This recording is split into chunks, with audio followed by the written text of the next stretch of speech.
This is When the Circle Speaks. I am Lucas Williams, an Aboriginal man who spent 15 years of my life from 13 to 18 inside institutions. I know trauma because I lived it. Today I stand on the other side as the Director of Ghana Healing, leading trauma-informed practices across Australia and walking with communities through some of the darkest and most devastating events this country has seen. I am now researching traditional healing circles through my PhD, bringing culture and evidence together to change the way we heal. This podcast is raw, it is real, and it is a circle where professionals and lived experience voices come together to speak truth, share resilience, and show that healing is not only possible, it is powerful. Today on When the Circle Speaks, we are joined by Dr. Carly Atkinson. Carly is a Bundjalung and Yiman woman, accredited social worker, and holds a PhD from Charles Darwin University. She is recognised internationally as a leader in understanding and responding to complex and intergenerational trauma, known for her strength-based approach to healing in Indigenous Australia. Her career has focused on the relationship between trauma and violence in Aboriginal communities, and she has pioneered culturally grounded tools and resources, including Australia's first culturally sensitive and validated Aboriginal trauma assessment measure. Carly is the CEO of We Are Lee, her family organisation, where she leads the design and delivery of culturally informed trauma-integrated healing approaches across the country, supporting systems change and community empowerment. She is also an associate professor at the University of Melbourne, a chief investigator on 5 major national research grants, and continues to advise governments and organisations on trauma-informed policy and practice. It is an honour to welcome Dr. Carly Atkinson. Welcome, Carly. Wow. That's big. Yeah, I know. It's so interesting when someone reads out who you're supposed to be. My background, my career background. It's a little bit embarrassing, and I don't know why. Isn't that interesting? That came up for me. I felt a little bit of shame. It's that sounds a bit big notey. Yeah. But yeah, I fit a lot into this life. I'm just really happy to be here. Lucas is also my cousin. Yes, yeah. That's right. So I feel really comfortable to sit here and yarn today. And a lot of the yarns I've done in the past, people just want to know more about sort of the professional life. Maybe we'll touch on that a bit, but we're going to circle into story too, So us people with all these big names behind them also have stories. 100%, yeah. Well, welcome, Carly. Look, firstly, how'd you go getting here? Where'd you come from? I'm actually what they call a nervous driver. And so because I'm a nervous driver, I pre-plan, like I'm almost obsessive compulsive about planning. That's why you asked me 5 days ago. Yeah, 5 days ago. So usually I get Dave to drive. So I drove myself here today and it was just under 2 hours. And, of course it was nothing to worry about. The traffic was fine. I've come all the way from Widjabul land, which is Lismore area. Beautiful. Yeah, which is also where Lucas and myself are connected to, which is part of Bundjalung country. Bundjalung country, yeah. Well, straight up, Carly, I just want to drop straight into a big question before we move forward. So before we dive in, I'd like to ask you something bigger. You've spent so much of your life working with communities around trauma and healing. If you had to put it simply, what does healing really mean to you? That's a really good question. And look, I'm not going to get all academic about it. I'm just going to actually talk about it, what healing means to me from my own personal experience. And that then obviously relates to the work I do. So for me, healing is a return to wholeness. Yeah. It feels like a process where you rediscover elements of yourself that were already there. They're already there.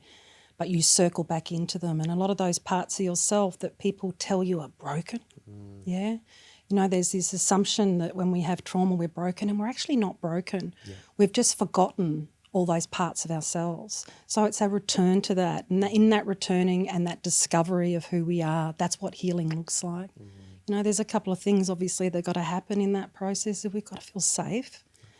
For most people, including myself, when we've had traumatic experiences, we've lost safety and we've lost trust. 100%. Yeah, and so trust has to come first too. And it makes me think of, and I've talked about this before, I always like to use metaphor, and us blackfellas, we use metaphor to make sense of our stories. And I think about the nautilus shell. And the nautilus shell has a central chamber, and then it has all these other chambers that start to get created as it grows up. And that's never ending. That's never ending until that nautilus shell dies. But the centre is where it's at. Always goes back to the centre. It doesn't matter how big it is, it goes back to the centre circle to receive its nutrients. For me, that's that return to wholeness. Now, as that nautilus shell grows and that new chamber is created, the little creature in there moves to the next chamber. It never goes backwards. Then it moves to the next chamber, again, never going backwards. But you know how it works in the water? You know how a nautilus shell moves up and down in the water? It fills up the previous chambers to go up or to go down. Yeah, and that feels like what healing is too. We use those past experiences to help us move up and down, but we never forget that we've got to go back to the core, the centre, our return to wholeness to really get somewhere with the healing. That's such a beautiful description. And I think I heard you saying they're returning back to the person you always were. Yeah. I know that trauma can really take us away from who we were once. Yeah. But we can come back. That was beautiful.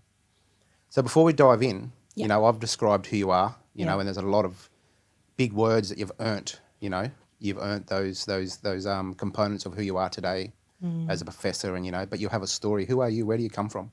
What parts of Bundjalung country? And, tell us. Who are you? Thank you for asking that. No one asked me that. As I said before, they just want to know about your professional qualifications.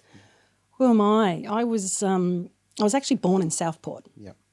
And lived there for maybe only a couple of years, in fact. So I wasn't born on my country. My country is Bundjalung country, Grafton area, and also on my grandmother's side, Yemen country, which is Upper Dawson River, kind of inland from Taroom. So Southport, and then I think I was about 3, and then we moved over to Western Australia in a place called Meekatharra, which is out in the sticks. Yeah. And my grandmother and grandfather came over with us and lived with us while we were over there. And I'm just going to tell you a little bit of the story while I was over there, because this formed also who I am. Sure. Yeah. So up until that point, I mean, I've always known I'm an Aboriginal woman. Mum has always, instilled that pride in us. But I thought we were different from anyone else. And, why should we be? But while I was over in Meekatharra, I think we'd only been there about 2 weeks. So the community didn't know us. The black and white community didn't really know us. And my grandpa took me down to the local shop. Now, it's only a tiny little town. And so I remember walking with my grandpa, and he's a really big man, and he had hands the size of plates, I just thought he was just the most incredible human being. He was so kind, he was so gentle, he was so humble, and he looked so strong. And we walked into this little corner shop, and as we walked in, maybe actually I was about 4 actually, as we walked in, I could see the people in the shop kind of whispering to each other, and I didn't know what was going on. And anyway, we got in the shop, and then all of a sudden, when I say all of a sudden, within 10 minutes, the police arrived. And I'm looking, and then they've called Grandpa over and they've talked to him, and the next minute they're outside talking to him, and I'm sitting, the people in the shop had got me and put me on the counter sitting there, and I'm watching out, and I remember looking out of the shop outside, and this big man with these, plate-sized hands was humped over, looking really shamed, and I didn't really understand at the time. What was revealed to me, what had happened, is the people in the shop had decided that this black Aboriginal man had stolen this white girl. Wow. Yeah. That's huge. So they made an assumption. They called the police. They shamed him. And then eventually my mum came down and Grandma came down and, and they cleared it all up. But it was the first time I realised, and this is who I am, about racism, and a 4-year-old child realising that. And I just remember it sits on my soul. It's like a rash of, just how shamed that beautiful, proud old man looks. So that's part of who I am. And strangely enough, even as a 4-year-old start of actually then, we think about what started our journey. Yep. I actually reckon it started there. That's where it started. Yeah, because I was, Mum says I was like a little activist by the time I was 5. Sure. I was always talking to this. And I was not that one in a room if I saw racism or even just people being a bully. I was that one that would call it out, you know, and Mum would always say, silence is violence, silence is violence. True. Yeah. So would it be kind of fair to say that before that point, being Aboriginal wasn't an issue until that moment? Yeah. Is that when it changed for you?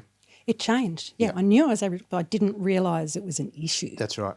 Within this place we call Australia. I didn't understand racism. You know, it wasn't something I'd experienced. So that really changed something in me internally. And, and I'm thinking about that now and I can see that old man's shame. 100%. Yeah, it was devastating to see that. So started there. We lived over there for a bit.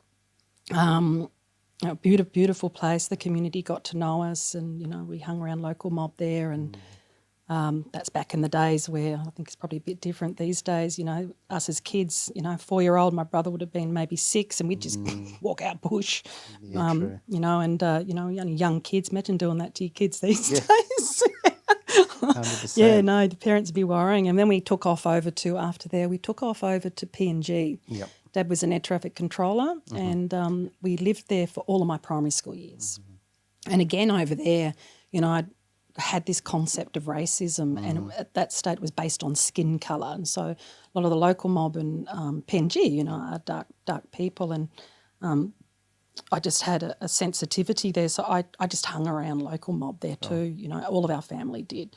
We didn't sort of get on. It's not that we didn't get on. We just resonated with local people there. And, you know, there was 4 kids by that stage and we'd just take off out bush for the day and swim in crocodile-infested rivers and all that sort of stuff. But we're there all my primary school years, so that's a really big part of who I am too. Sure. Was living that way, you know, running around naked, you know, brown as a berry.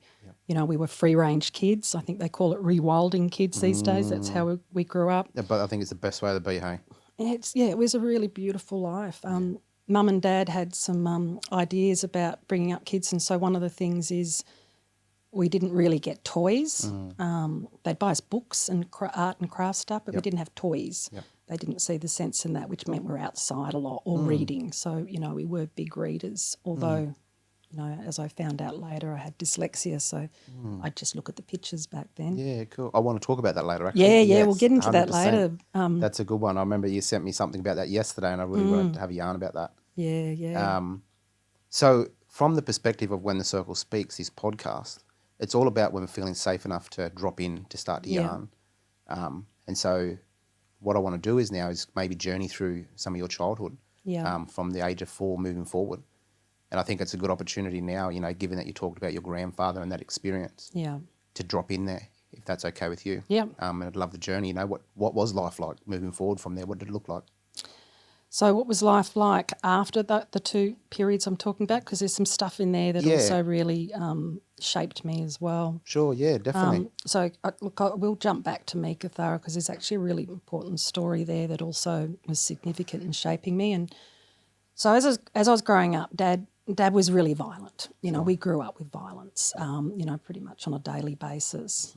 And maybe I'll talk a bit more about it later, but his behaviour, which translated as violence, was based in his own trauma. Sure. And I understood that many years later. Anyway, that was just situation normal at home violence. And there was one night in Meekatharra, so I still would have been 4, and he'd beaten Mum up so bad that night that she was off in hospital.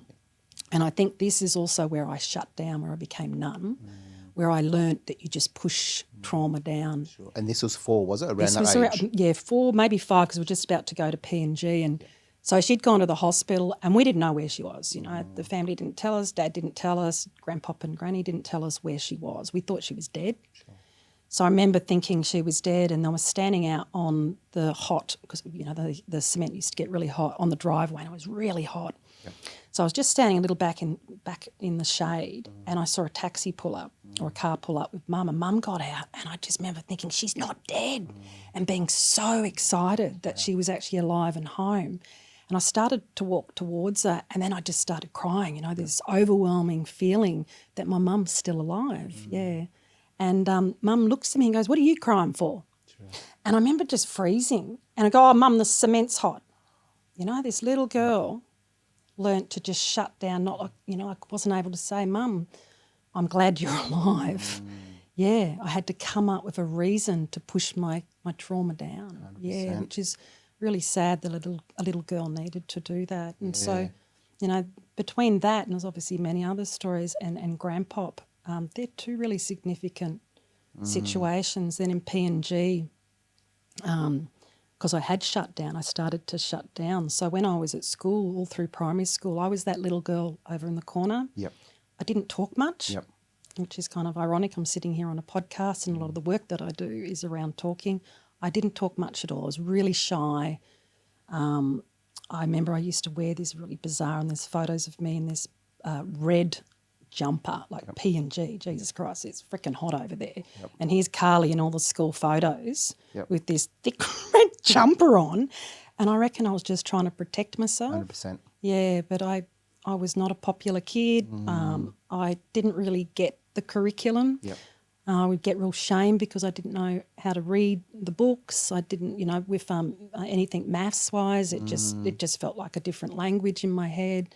So I really, really struggled in primary school, not just academically but personally, and I didn't really have many friends. Yep. So I relied on my brothers and sisters. They were my friends, and the local kids there. So that's nearly like I often say the same thing, so my partner, Renee, she'll say you should socialise with more people. And I'm like, I come from a black family. My friends and my brothers and my cousins, they are my friends. Yeah. Because we're so big, we've got such a big family. Yeah. And my brother and sisters were also my friends. Yeah. They got me through, Yeah.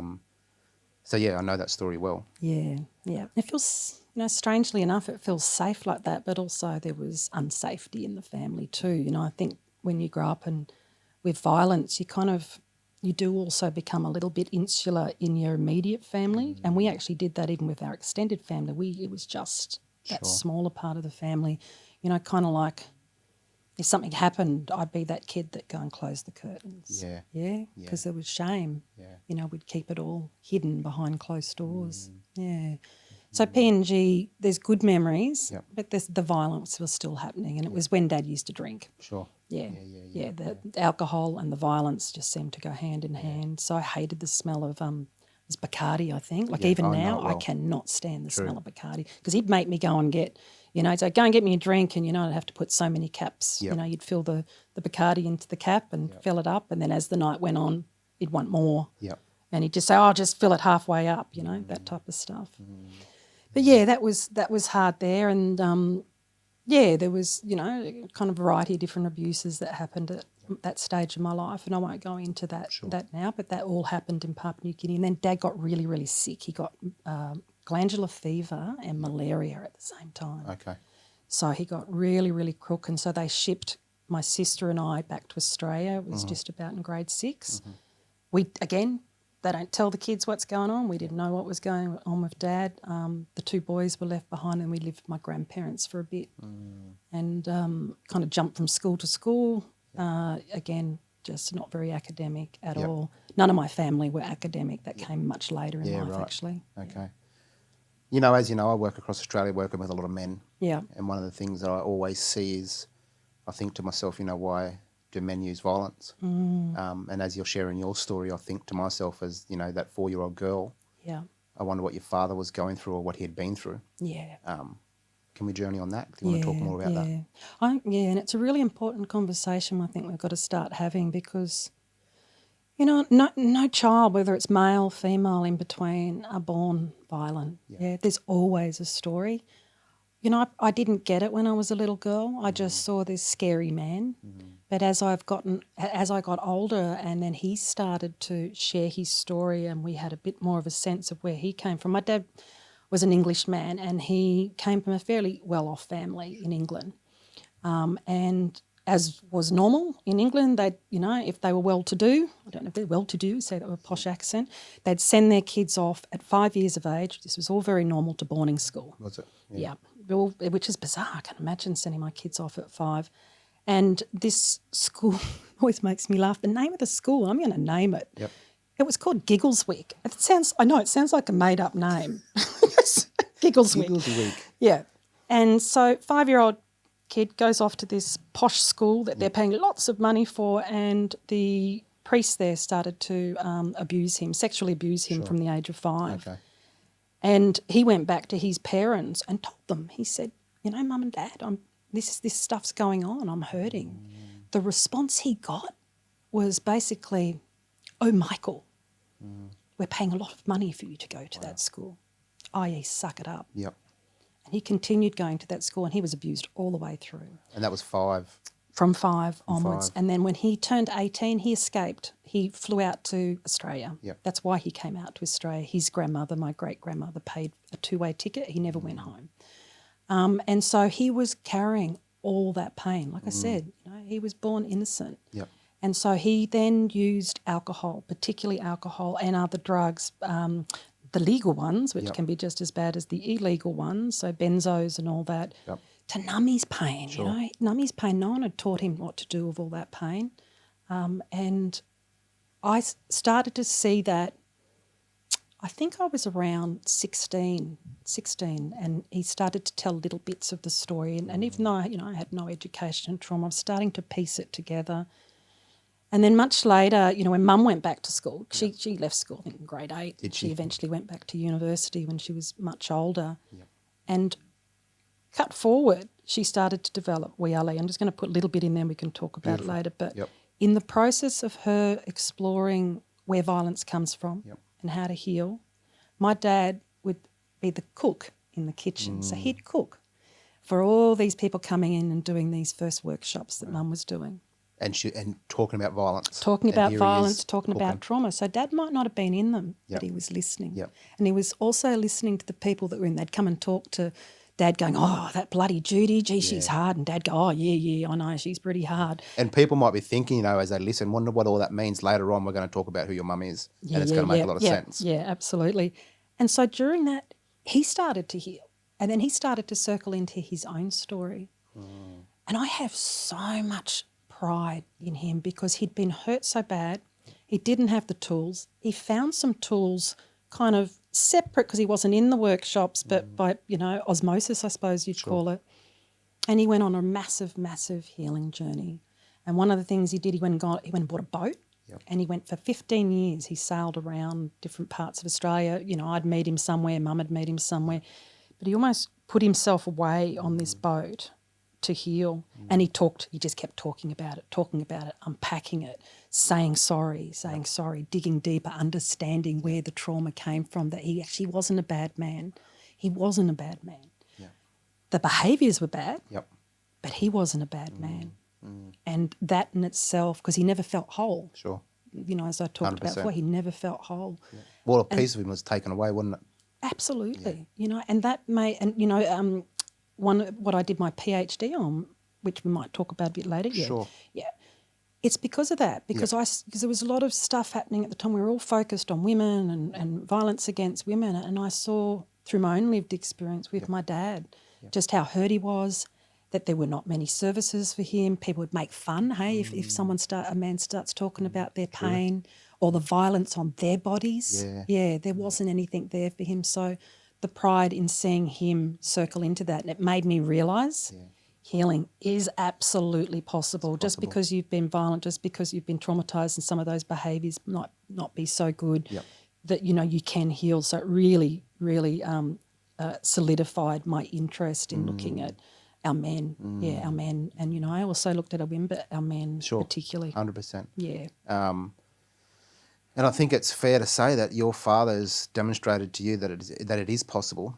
And, you know, one of the things I think about as I travel Australia is how do we get men to a place to start to think about that they can heal from their trauma, and their trauma doesn't make up who they are. Yeah. And I think the way you talk about your dad's story there, it really describes that it is possible. So you talked about a moment ago that you didn't have an education. Yeah. So if we go back to what that looked like for you in your education journey, tell us more about that. Like, you know, because you're a professor now. Yeah, bizarre, hey? Well, I think it's beautiful, you know. Yeah, thank you. And not only that, you're my supervisor for my PhD. So I'm pretty wrapped, you know, I've got this beautiful person here. And not only that, your family, and we didn't know that till a lot of years later. Yeah. But in all honesty, it's not until today that I've learnt that you also struggle with education. that's why I want to know more about it. And I'm sure people listening want to know more about this because so many people try to act like they've got it together and it's okay not to have it together. Oh, God, I've definitely never had it together and I'm still learning how to get it together, whatever that looks like. And there's definitely an assumption when people see, you know, Dr. Carly, Associate Professor Carly, that, you know, that's, I don't know what they think, but I think they forget that I also have a story, or they think I was really academic. As I mentioned earlier, I was not academic at all. I really struggled. I found out when I was quite a bit older the reason for that I had dyslexia. So what dyslexia looks and feels like, people think it's just when you're reading a book that, you know, that's all it is. So if I'm reading something and I'm tired, because I've learnt to, you know, processes to deal with this, it looks like reading a different language. Sure. So I couldn't put the words together. And still today, I'm so thankful for computers and typing, because if I'm writing longhand, it looks like a dog's breakfast. It looks like a, you know, 5-year-old's writing. If I focus, I can write neat. But it also means when you're listening to things, if I'm tired too, when someone's talking, sometimes the words come in, but they get all jumbled up. Yep. Yeah, so I have to Sure. work 10 times harder than the average person to read, to make sense of what I'm reading, to listen, and to hear. With dyslexia, usually information will come in and it goes in through the eyes and then swaps over in the brain. Okay. With dyslexia, it's just going straight in. Right. And so then I have to work at swapping it over. Right. So it means I've got to try much Extra harder. hard. Really hard, Yeah. I never thought I would ever go to university. Yeah, right. You know, I could barely string a sentence together on paper. Yep. But what happened is, you know, from some of the experience I talked about before, one thing I've always known is I'm pretty switched on. You know, I'm also got street smarts too. Yeah. And I knew I wasn't dumb. Yep.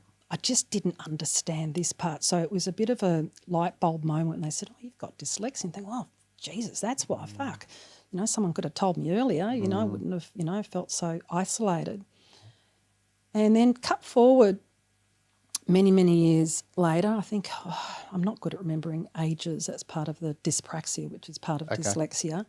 Numbers. I got married. That partner got cancer and he was dying of cancer. And while he was dying of cancer, the 2 years I nursed him during that period, you know, I had a lot of time to think because I was at home, I was doing all these palliative care, and I thought maybe I could go to uni. So I was thinking about it, but didn't feel confident enough to. And you mean just like a bachelor's degree? Is that what you're talking? I thought just even a certificate, just something, go and get something. Yep. And Mum had gone back, you know, during that time too, you know. So I thought, oh, she can, you know, only get to grade 8 and go back. So that was really inspirational to me, you know. This woman had gone, she did really, really well. So the partner died, and then about 2 years after he died, I met Dave, my current partner. And he is the most beautiful, grounded man. And he said, look, you know, you're talking about going back to school. I'll support you. So I never had anyone support me. So I'll support you financially. And he said, don't worry about the certificates and diploma. He said, go back and do your bachelor's. And I'm not never going to fucking get into that, excuse my French. You know, and he said, look, I'll sit. So he sat down and helped me put in the application. Oh, that's you know, cool. and so I needed that first bit. And I was just about fell over backwards. I got in. And I got into psychology first. Wow. Yeah. And I started psychology, and I think I would overdo things, you know, again, almost obsessive compulsive. I don't feel good enough, so I'm just going to put in 10 times effort as everyone else, you know, which clearly paid off. This was not like someone going straight from school to uni. I'd won this chance to get in, so I took it with both hands and I tried really, really hard while I was in there. I got tutors while I was in there. I had Dave supporting me. I didn't have to worry about money. He was supporting me the whole time. And, like I said, started in psychology and I got my first assignment back. And I got a HD. Yeah, really. My first ever assignment. I know what that means. That's massive. My God. I thought, maybe I can do this. Yeah. Then about 2 years into it, I decided I didn't actually want to do psychology. I wanted to do social work because it was very individualistic focused. So I changed to social work, which usually apparently people do it the other way around. Yeah, right. True, that's right. Yeah. They do. But social work was more about looking at systems and the whole systems, and that made more sense in my brain. And I loved it. I was thriving in it. I'd have to try harder. I'd have to reread things. We didn't have things like ChatGPT back then, when we true. just had a real old computer. It was incredible, and I pretty much got distinctions and HDs all the way through. Yep. I got offered to do honours while I was there because while I was doing those assignments, I would negotiate with my teacher, say, I don't want to do that assignment. Yep. But hey, there's a model domestic violence law the government's calling on at the moment. Why don't I actually put a real one in? Yep. So I was doing that all the way through. I was actually publishing things. I was writing real things. They offered me an honours. I did my honours. I did an honours thesis. And then after that, they said, you need to do a PhD. You got stuff you need to write about. Went into my PhD. It took me 7 years to do. I feel like I'm going to be the same. Yeah. Just take the time, the time. And not next minute, a lot of hard work. I had a doctorate. Yeah, that means a long, long time. But yeah, this is someone that really just failed in school all the way through. And I think the key is that I had Dave to support me, even if it wasn't financially. He gave me faith in myself, and then, I obviously tried really hard. I was one of those students that was working at stuff 7 days a week up till 10 o'clock at night. Yeah. There was no slacking around. And I've heard you say twice now you had Dave to support you. Yeah. I want to circle back to around the time where your dad was using the violence. Yeah. But I just want to touch on that part. Had you had other partners support you the way that Dave did before? Because I've noticed you've said it a few times. Yeah, never. Yeah. In fact, the partner that died, that was a violent relationship. Sure. Isn't it interesting? My body, my spirit was used to being in a violent household. And so all the men before Dave I had were violent. Yep. Even though I didn't want to live in that sort of way, it felt normal. Yep. To the point, in fact, if it was, when I got with Dave, who was the most gentle man, because he was so gentle, it actually confused my whole nervous system.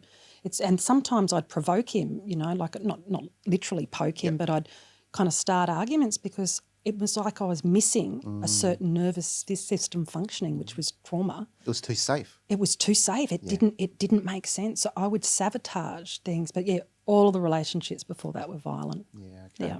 Yeah. Right. All right. If we circle back to, I remember you talking about your mum. Your mum got out of the car. Yeah. I heard you talk about your dad, and we'll talk about him a bit later as well. But who kept mum safe in them times? Through that journey, was it her babies, or what'd that look like? Yeah, who kept mum safe? That's really sad, actually, because I don't think anyone kept mum safe. Yeah, that makes me feel really emotional. Yeah. Yeah, I'm crying if you can't see my face. No, that's fine. Yeah, but many. And I hope that's all right to ask that question. No, that's okay. No one kept her safe. Yeah, I wanted to know that. Yeah. Because I just remember us ending that convo with mum got out of the car. It's like I can feel the tears in my eyes. Yeah. Because obviously I know your mum really well, Yeah. And yeah. Yeah. And what? Yeah. Many years later, when I got older, Yeah. I did try to. I remember breaking chairs over Dad's back when he was getting stuck into her. I'd put my younger sister and brother up in the top of the cupboard. When I was older and a bit more strength about me, I'd try to keep her safe. Yeah. But yeah, Mum didn't really have anything, and she was so shamed being in that relationship. She didn't even call her own family to help her. Yeah. Yeah, sure. I've got family members who do the same, actually. Yeah. We don't hear from them and stuff like that. That shame. Yeah.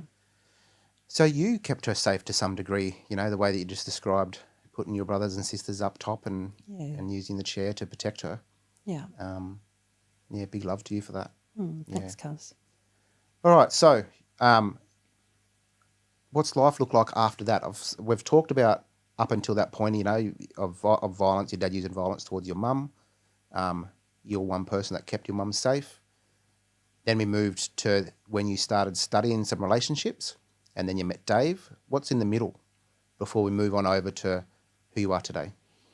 So what's in the middle? So after I'm now with Dave, I've got all my education. Yep. Yeah.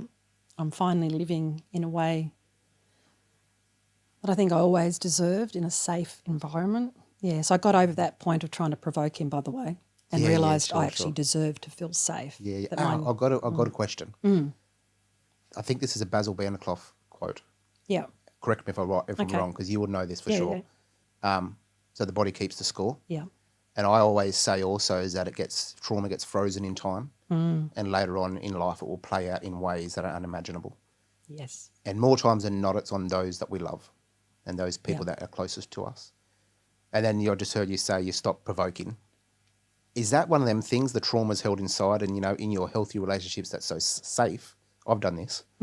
Sometimes it can play out, and it can play out in safe places because we're not familiar with these places that are safe, and we've got to learn to live in them and what does safety look like. What's your thoughts on that when I say that? What do you think about that? Yeah, well, you got Bessel's quote correct, a little bit different, but same ideas, absolutely, and it does. So trauma plays out. This is what intergenerational trauma looks like. We are so used to feeling and being in a certain way that we'll actually try and recreate that, whether we're conscious of it or not, because it feels familiar. That's what trauma does. It gets stuck in the body. It's actually in our cells, in our genes, and we pass that on. But that moment of reflection, that moment of realisation, when we circle back to that centre of the nautilus shell and go, hey, I deserve safety. Yep. And if you can find a safe person, this is actually what changes trauma. If you can find one safe person, and Bessel van der Kolk talks about this, one safe person to show you what safety looks like, but what it feels like, that's the game changer. What it looks like, but what it feels What like. it feels like There's in a the big body. difference between both in there. Yeah. Yeah. So if we had two people, say if Dave was provoked by me and then he responded with violence or responded with something negative, that cycle would continue. Gotcha. He didn't. He was grounded. Yep. And he'd then just sit there really gently and really regulate, and his voice would sound really gentle. And so he would just keep meeting me with love and with safety until I could see it in myself, and then I stopped doing it. And then that's that realisation, I deserve to feel safe. True. So that's where I am now. I live in a beautiful, safe relationship with my partner, with my kids, in the home life. We've created an intergenerational healing cycle within my family, my immediate family, my kids. They've never seen violence ever. Yeah, I mean, beautiful. wow. Yeah, first generation to do that. And so where I am now, having that strength, having that felt sense of safety that I had to kind of know myself, eventually stepped me into the work that I'm doing now. Sure. It's like everything was building to this moment. And even with the degrees that I got, whether, with the undergraduate, the honours, the PhD, and I was starting to use it in that sense. I was watching Mum, because Mum was kind of travelling just a little bit ahead of me in terms of her education. I wasn't too far behind her. And she started to develop the work that she has developed, which is called WLE, Fire and Water, and it is a culturally informed trauma integrated healing approach. It was designed by blackfellas for blackfellas, but over years we realised that this way of sitting and being together is for all humans. Now might be a good time to Can you introduce your mum? Yeah, Please. I can do that. She'd probably like that too. Because she's like the icon. Yeah. Whenever I'm in a room or I'm talking to anybody in the space, I always say she's the grandmother to trauma-informed work, or, intergenerational trauma, or that language in Australia. Yeah. Across the world, actually. Yeah. So please introduce her, and give her the acknowledgement she really deserves in this she space. really does deserve that. She is the grandmother of intergenerational trauma, more importantly, intergenerational healing from a cultural lens. Yeah. So my mother is a woman called Judy Atkinson, Emeritus Professor Judy Atkinson, and she did her PhD at a time where people really weren't looking at the power of culture in terms of healing trauma. It wasn't really, and bringing back those old ways, sitting in circle, bringing back the old ways of smokings and different types of healing modalities in the arts and the creative arts, yarning healing circles. So when she first started to do that as part of her PhD work, she eventually published a book called Trauma Trails, Recreating Songlines. And that book is now what they call a classic. Internationally, actually. Sure everyone knows this book. Well, I know when I done my master's, it was part of my unit. Yeah. I had to complete the unit. Yeah. We had to read that book. Yeah. Sorry, keep going. And it's essential reading, and so it should be. No one was really doing that at the time. People were looking at trauma, People were looking at violence. And in fact, she started looking at violence. That's actually what started her journey. And then she asked the question, what's causing this violence? She went over to Canada. She went over to other First Nations places in the world. And when? If it's a year, I'm probably not going to 30 years ago? Oh, 40 years ago. 40 years ago. Yeah, It's a long time. Yep, sure. Yeah, a long time ago. And they were about 20 years ahead, some of those First Nations mob over there, especially Canada and Turtle Island. And she said, what are you doing here? And he said, well, violence is created by trauma. That's the first thing. And what heals is culture, if you just wanted to sum it up. Who said that, sorry? So the people that she was on Turtle Island said, gotcha. That's what we've found. We've been doing this work for a while. What is going to heal our mobs is our own culture. We've got everything we need. We have all the tools we need. These tools and, you know, further down the years with different research, some of these tools like, music. Yep. Yeah, music resonates. Music actually impacts our polyvagal system. It impacts our nervous system, sitting in circle. They have research now that show that, you know, if we're sharing something and someone across the circle shares that with us, that we resonate with each other, we don't feel alone. Definitely. Walking on country, the importance of country, all of these elements. Weaving is a process called bilateral stimulation. Nice. In neuropsychology, we move both our hands at the same time. It's like a brain hack. It means you move from lizard brain to the frontal lobe, so then you can start to process information.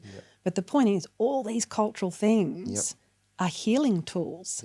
And so that's what they told Mum. Yeah, sure. Go back, find out what your cultures, and there'll be lots of mob across it. What are they doing? Bring them back to circle. Bring them back to ceremony. Wow. Bring them back to culture. And make it place-based. That was the important thing. You know, it's not going to be generic. There'll be some generic concepts that you can share, like, you know, healing circles is a generic concept, but you do it a bit differently depending on which mob you go to. So she came back here. She did her PhD. She sat on the ground. She didn't do it by just writing about it. She actually practiced it. all of what We Are Lee is, or all the 14 programs she developed on the ground with people that came in and tested what healing looks like, what it feels like. Does this work? Oh, let's try this activity. No, that's not so good. Let's try that. We Are Lee today is the product of all that hard work. Beautiful. One of the leading organisations in the country. Yeah.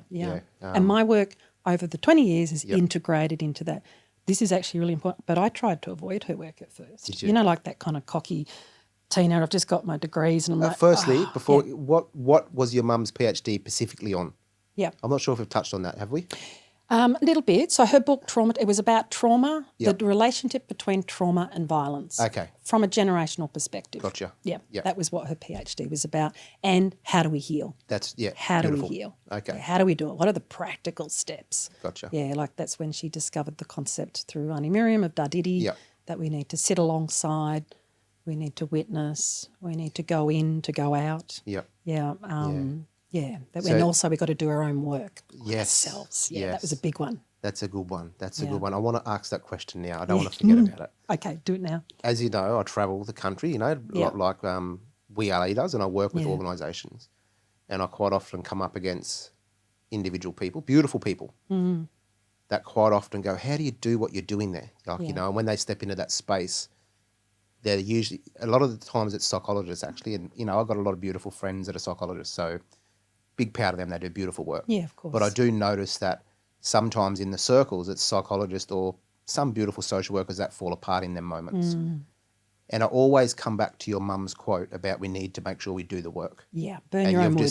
You've just burn your own wood. You've just named that. Can you tell us more about that?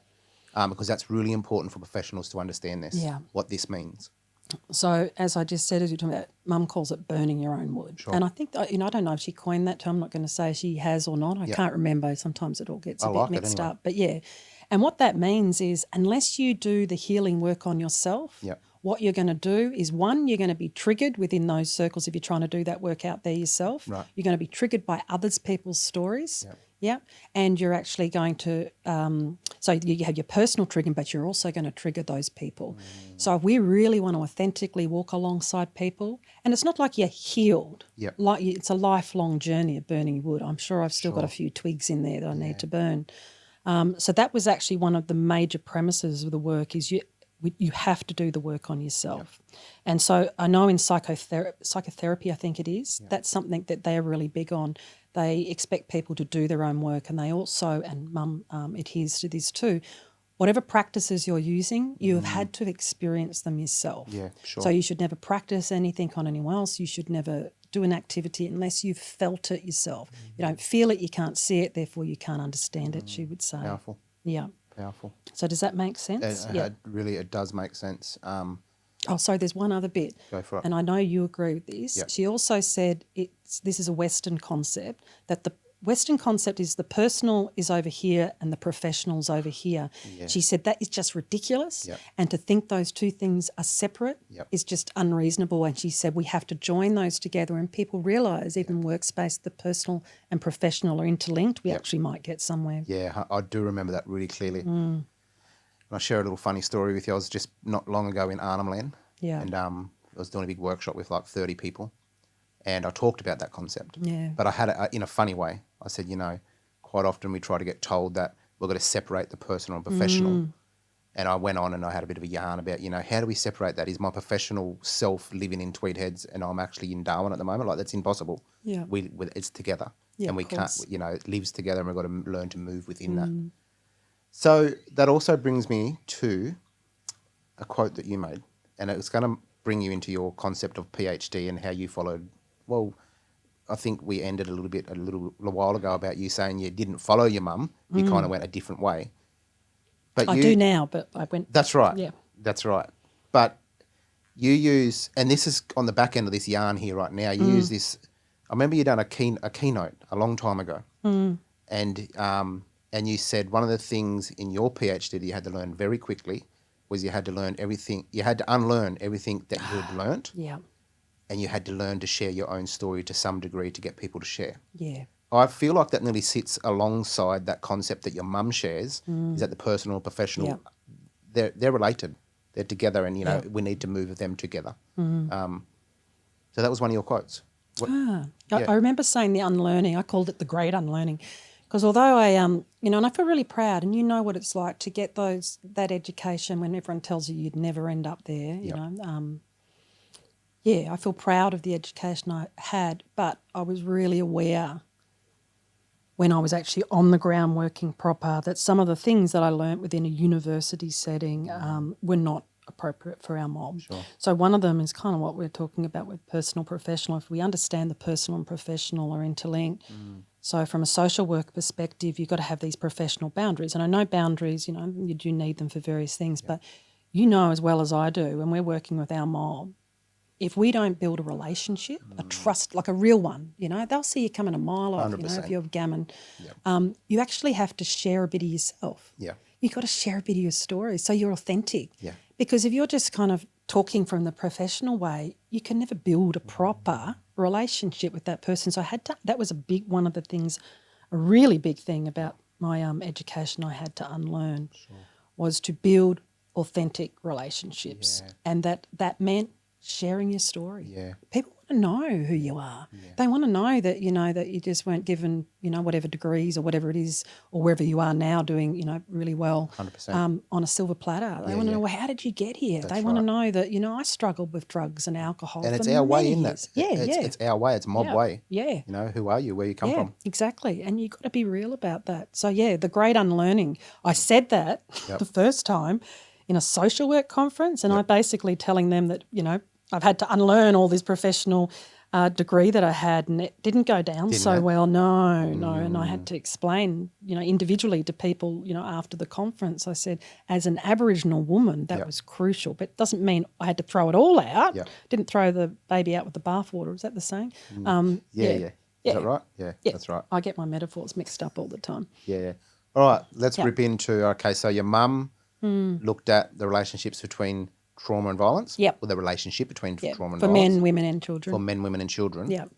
And then you move into the space. Yeah. So you're saying that your mum dropped out of school around year 8? I think it was year 8, yeah. And here she is now a professor in Australia. Emeritus professor in the area of trauma and intergenerational trauma. And then you start your journey of your PhD.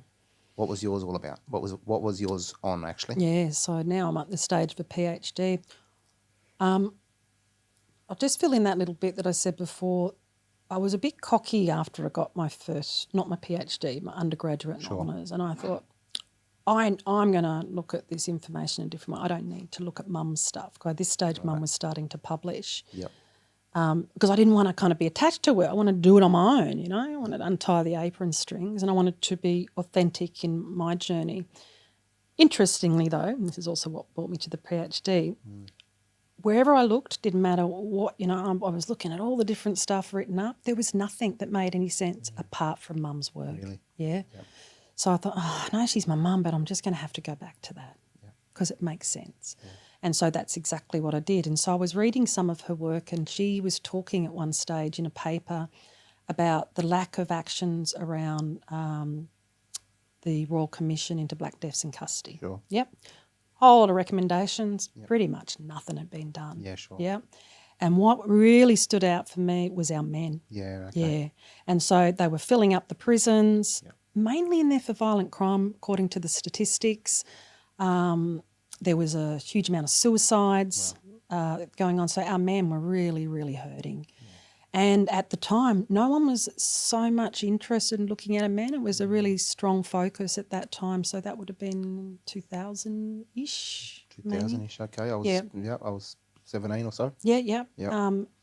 It was more around violence against women, and that doesn't. That needs to be looked at too. But I thought, who is looking at our men? And they've spent all this government spent all this money on these black death in custody recommendation through the Royal Commission, and nothing's happening. They were dying in prison.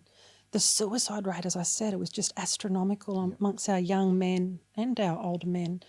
And so I made a commitment that I would do a PhD and look at the relationship between Aboriginal male violence, and at the time we weren't really talking about complex trauma, so I called it generational post-traumatic stress disorder. Yep. That's big. Yeah, it was huge. I just think, what the hell am I doing here? Yep. I checked in with some uncles because, you know, one of the issues that potentially would be involved in that, I was going to go to different prisons, and I did, all over Australia, but, you know, I'm a woman. And particularly in more traditional type areas, I wondered, you know, are these people going to talk to this woman?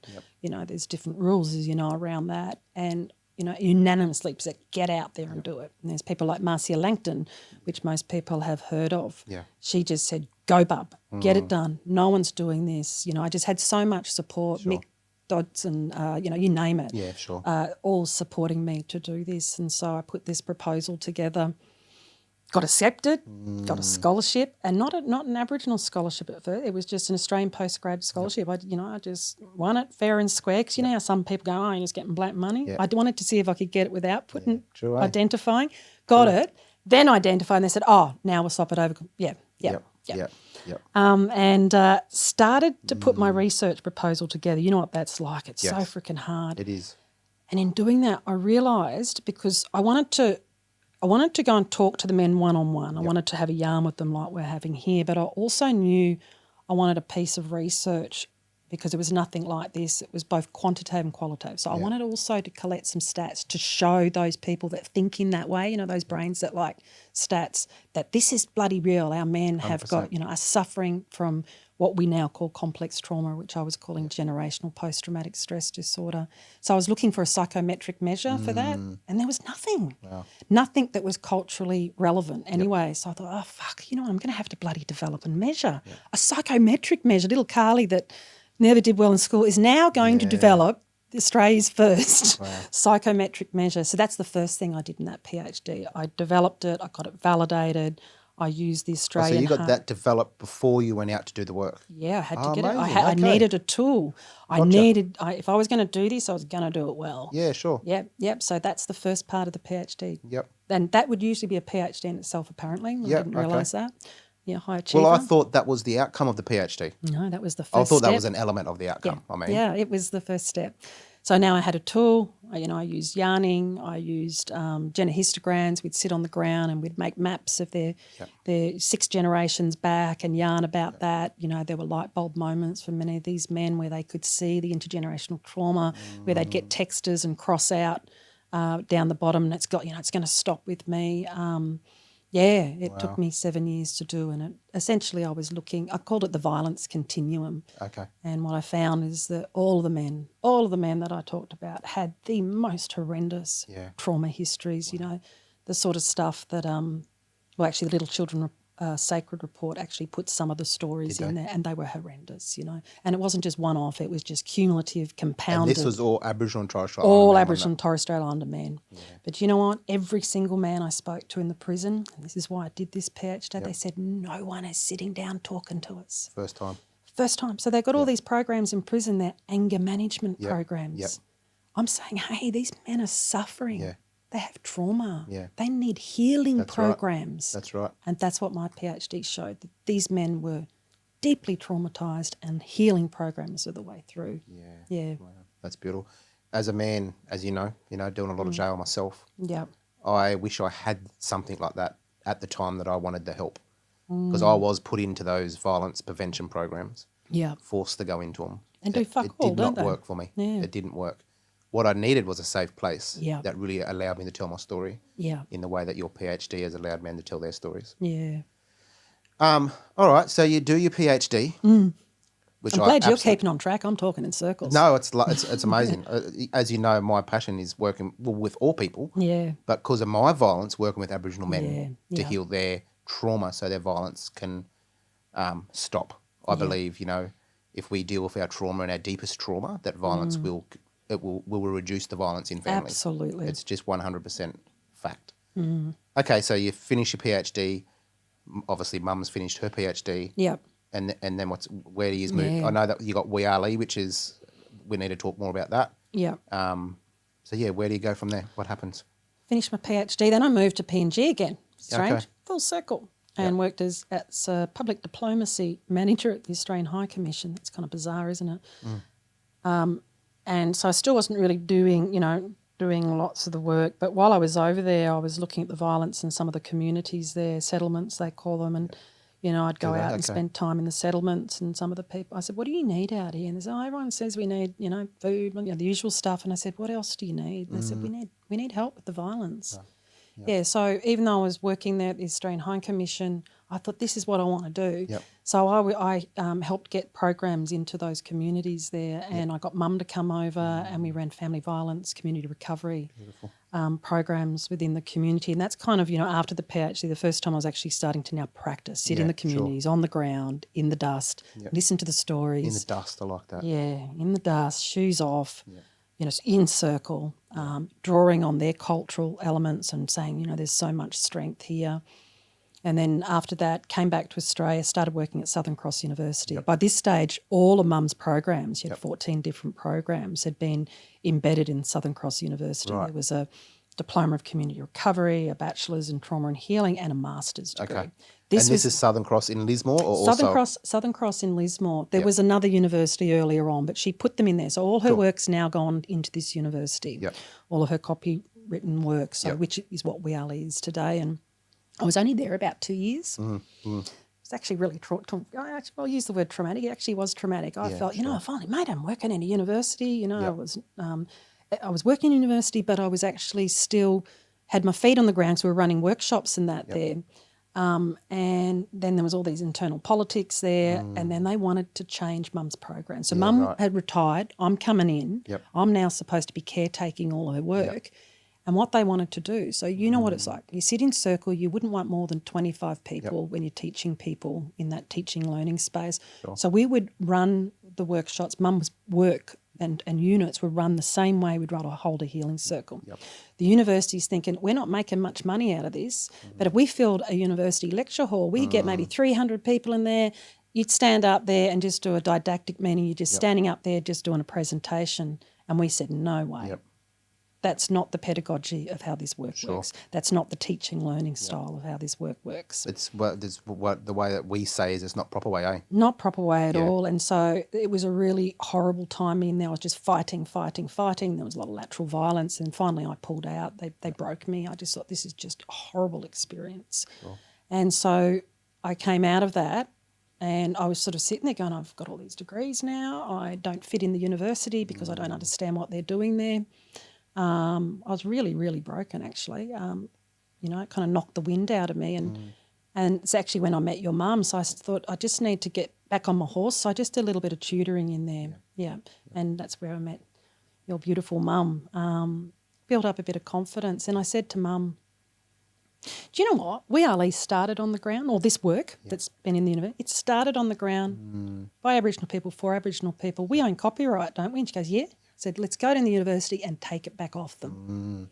So we took all that work that she had developed. It's nearly like going back to being sovereign of your own stuff. And I said, you know what I'm going to do, Mum? I'm going to build We Ali up. So even though We Ali work's been around a long time, it's only been around 20 years, and that's when I took it over. Sure. I said, Mum, I'm going to build this into a business. We won't get funding. We'll be separate. We'll be our own sovereign people. And it took me about 5 or 6 years to build We Ali into a business that could actually pay me where I didn't have to do extra work. So I just did smaller jobs and basically worked for free to build We Ali up into a sustainable business. We were just doing little bits back then, as to, you know, what it's like now. It's much bigger. So, yeah, put a lot of sweat and tears into honouring. And remember, her work, even while I was at uni, was starting to be integrated with mine. I was writing into her units. I was writing separate units. You know, I really, you know, even though I kind of avoided her work at first because I wanted to be independent, I realised it was the only way to go. So We Ali today is the product of Mum and I going, bugger you, system. You're not treating this with the respect. You're not treating it proper way. We're taking it back and we're going to build We Ali into a business that's going to sustain us. I could then bring Dave home because Dave was flying around the country 3 weeks out every month. So we can now employ you. You can be our person that looks after the money, because if Mum and I look after the money, we'll be broken living in a car in no time because we've got no idea about money. We went from Mum as a facilitator and me, and then I think you came on really early too. I come on for a bit. Yeah, just for a little bit there. And I think we've got nearly 30, maybe more now, facilitators. They're all across Australia. We're running workshops every week. It's not just about workshops. We work in research. You know, we're advising policy. We're working at all the different levels. You know, I know change happens on the ground with our mob, with our, as I said before, with our feet in the dust, but it also happens, if we want to really see lasting change, we've got to influence the policies, the procedures. We've got to be right across it. So, We Ali was a bit of a war cry, wasn't it? It's like saying, this doesn't belong to you because you're not treating it right, and now I'm going to take it back as the caretaker. Mum calls me the caretaker. Of this knowledge, and I'm going to hold it with the reverence it deserves, and I'm going to give it back to community. That's incredible. And I would imagine that all those 30 workers would have definitely moved through the process of what We Ali and circle work means to be able to deliver it. Yeah. We're actually probably like you when you walk alongside people in your work. We're looking for people that have done the work, that have burnt their wood. You know, it's not always been that, but the majority, burnt their own wood, done the work on themselves. If they haven't got any educational qualifications, that's not a rule, a deal breaker. We support them to go and get qualifications because that does help. You know, have 2 feet in different worlds. You know what it's like walking in these worlds. You know, white man's world, black man's world. You know, having a degree, it gets stuff done. We know that. You know, you start to get noticed. That's one thing I've noticed since having these qualifications. And so they are people that have done the work, that are getting education. They can sit in circle. They know how to facilitate. Like I said, I'm constantly looking at the facilitators, providing, it's a real mentorship training, and and I learn from them too. We all learn from each other. I'm not big noting myself. Sure. I will learn from them 100%. As well. Sometimes it's not a good fit, and most of the time it is. Yeah, beautiful. Look, we're getting to the end to wrap up, Carly. And I know that part of We Ali process is past, present and future. And I'm always thinking about where are we in the now. And I know just recently something quite big has happened for you and your family in your life. And that's the suicide of your brother. I'm wondering if we can go in and just touch on that, softly. And tell us about that moment and how you're getting through that moment together as a family. So I know that's quite fresh. Thanks, Lucas. It's really hard. Tim, I have had 2 brothers, and my first brother died in a hang gliding accident, and Tim was my younger brother, and we just worked out it was actually 4 months today he took his own life. He hung himself. Today. Look, it's actually not that hard to talk about. My heart hurts. I miss him. But you think about it, Mum and I particularly, we've been working in this trauma space, yeah? Suicide, violence, and he's someone in our own family, yeah? And so there's a lot of heartache. Why didn't we see it? Yeah, could we have changed things? But, I just want to talk a little bit about my brother Tim, if that's okay. 100%. This is where trauma can end up. So Tim, when he was 19, and I'm not going to go into massive detail here, but, he was struggling a bit and he had a psychosis. Yep. And I won't go into the details, but that psychosis ended up with him jumping off a rock climbing wall. He thought he was going to fly, so he wasn't actually trying to kill himself, and he broke his back, shattered his leg, shattered his arm. Those injuries caused by that psychosis, drug-induced psychosis, then were with him for the rest of his life. Multiple operations. He was in a lot of physical pain. But also I want to say, and this is actually really honouring to talk the truth to this, and I hope if my family ever hears this, it makes me really sad thinking about this, but he was also in emotional pain because some of us that have been brought up in trauma work through it, and some of us hold it. And he was in so much pain physically, but mentally. We had a tough childhood, there was a lot of violence, and it has an impact. It's interesting, the women in our family are still here. All the men are gone. Yeah, all of the men. My brother, my younger brother now to suicide, and my dad. And I just think we're not holding our men. Sure. We're not holding our men at all. But, it's tough. Our men die, what's the stats? At such a high rate in suicide. And, when huge. it touches your own family, and we're supposed to be fucking international experts in this stuff, and we still couldn't keep him safe. 100%. Yeah. That's big. Thank you so much for sharing that. And I know one of the reasons I wanted to just quickly bring that up was I know that you have been moving in and out of story business at the moment. Yeah. And that meant that your whole family are travelling to different areas to do this finish-up process, I guess you can say, to make sure that grief gets processed right.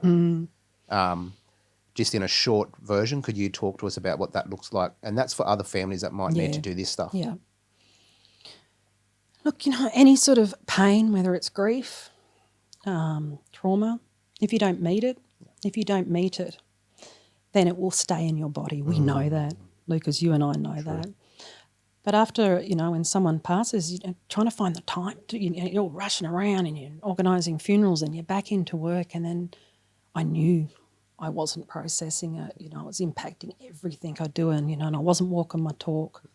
I knew I had to do something about it, so we organised this time to go away as a family, to meet our grief, to create enough space. We went to Tasmania as a family, and we walked through the hills. We know that getting out in country and moving our body and actually allowing the time for the grief to sit on your soul and to talk about it, just to talk about the guilt.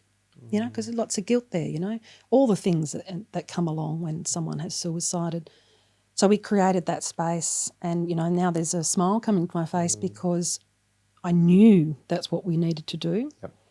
But we are so busy that we don't do that. And if I can encourage anyone, I will say one thing is take the time. Yep.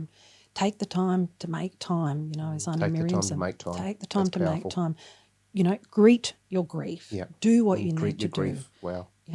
Do the ceremonies, do the rituals, do not let that stuff, if you push that aside, it will come up, as we said earlier on, that will come up in some other ugly way or some negative way, and I knew that would happen. So I'm actually feeling, I was emotional because I love my brother and I miss him, but he's actually at peace. He was struggling mentally and physically, and I know he's no longer in pain, and I will always miss him.